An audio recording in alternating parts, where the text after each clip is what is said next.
In 1957, a 15-year-old white girl, Victoria Ann Zielinski, was brutally murdered by a white man named Edgar Smith. He was caught, rather quickly, and didn't officially confess to police, although he did say things like "It hit me really hard, I must have been the one who really did it." This was no mastermind killer, a trope we love to love and hate in the United States.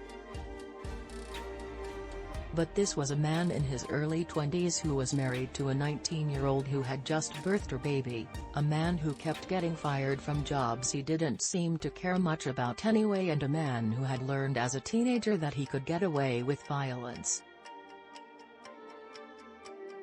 Sarah Weinman's new book, Scoundrel, How a Convicted Murderer Persuaded the Women Who Loved Him, the conservative establishment, and the courts to set him free, covers the saga of Edgar Smith's rise to infamy, fame and infamy once more. This book is, in effect, a story of a wrongful conviction in Rev. Several years after winning his freedom, another woman, Lefteriya Ozbun, who went by Lisa, was accosted by Smith, forced into his car at knifepoint and stabbed. She fought every step of the way, even after being stabbed, and managed to get free. Smith was eventually caught again and imprisoned for the rest of his life. All of this information is in the book's introduction.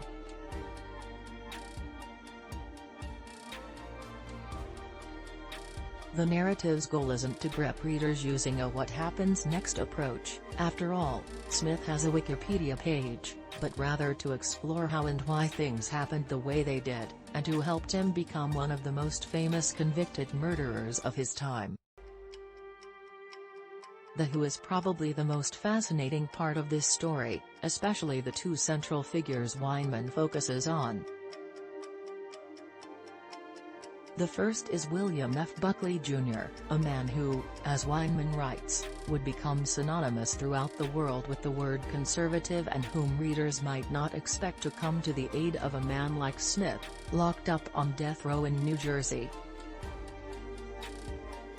Smith read and praised the National Review, which Buckley founded, and because his access to it had been cut off, Buckley began a correspondence, promising Smith a lifetime subscription to the magazine.